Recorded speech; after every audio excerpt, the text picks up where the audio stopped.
ढोरही में चाही जदि पियब ए राजा 100 साल जियब। अभी मजा आएगा ना भिड़ो। जब गाना गाते हो तो थोड़ा सा भी जरा सा भी शर्म नाम की चीज आता है, थोड़ा सा भी शर्म आता है आपको? मतलब ये कौन सा गाना है यार कि अगर यदि आप अपने पत्नी के ढोरही में चाय पियोगे, दूध पियोगे तो आपका मतलब 100 साल का लंबा उम्र हो जाएगा आपका। कभी आप तक ऐसा बात सुने हो? यही नहीं, अभी और सुनिए।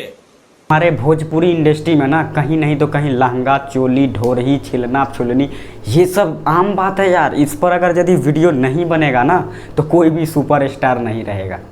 तेरी दादागिरी निकाल दूंगा मैं। हमें भोजपुरी इंडस्ट्री को आगे ले जाना है, ना कि नीचे गिराना है, ना कि घटिया गाना डालना है यूट्यूब पे।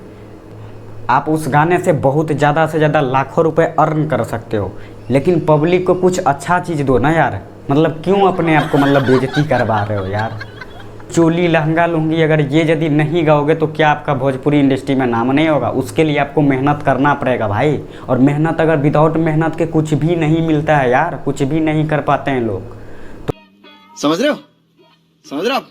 समझ रहे हो ना? तो पहले मेहनत करो और ऐसा गाना लेकर आओ जो कि सबको पसंद है। मतलब आप ये गाना अपने मम्मी के सामने सुनोगे तो वो क्या बोलेगा? हंसेगा यार, तुम शर्म आएगी उनको। तो थोड़ा सा शर्म कर लो। और अगर यदि लोग न्यू हो इस चैनल पे तो सब्सक्राइब जरूर से कर लेना, क्योंकि यहाँ पे आपको ऐसे ही अमेजिंग वीडियो मिलती रहती है। तो चलिए दोस्तों, तब तक के लिए जय हिंद।